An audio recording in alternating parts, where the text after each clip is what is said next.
Hey everybody, I want to talk about full coverage insurance. In a previous video, I talked about liability. You got to have liability. When people say full coverage, they're generally referring to comprehensive and collision. Those are two coverages that protect your car.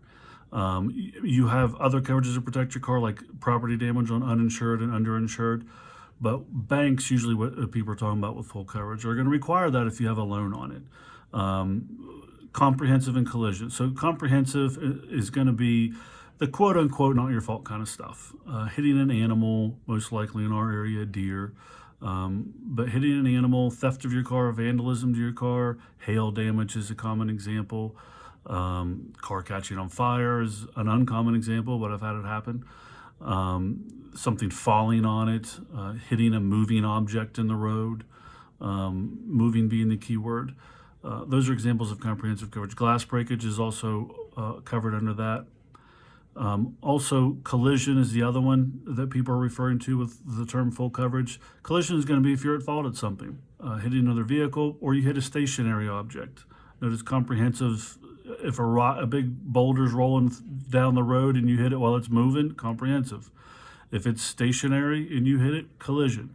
So things can get a little weird as far as classifying those, especially with deer and things like that. If you swerve to miss a deer, and you don't hit the deer and you hit a tree, collision, at fault. You hit the deer, still your fault, but comprehensive, different category.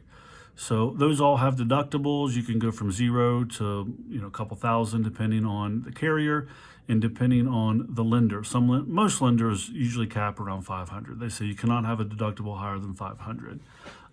Although some of them will go to 1,000. Just depends. You need to ask the lender or the car dealership you're buying from. They may know as well. What are the requirements for comprehensive and collision coverage as far as the deductibles go? That's the out-of-pocket money. And of course, you can always go lower than that if you desire. But the big misconception is the term full coverage means everything, and it does not. It doesn't really mean anything in insurance terms, but that's what they're referring to, is you must carry comprehensive and collision. Sometimes comprehensive is called other than collision on policies. It may not have the word comprehensive, but that's what it's referring to. There are other coverages. There's medical payments coverage. There's car rental coverage. There's roadside assistance or towing.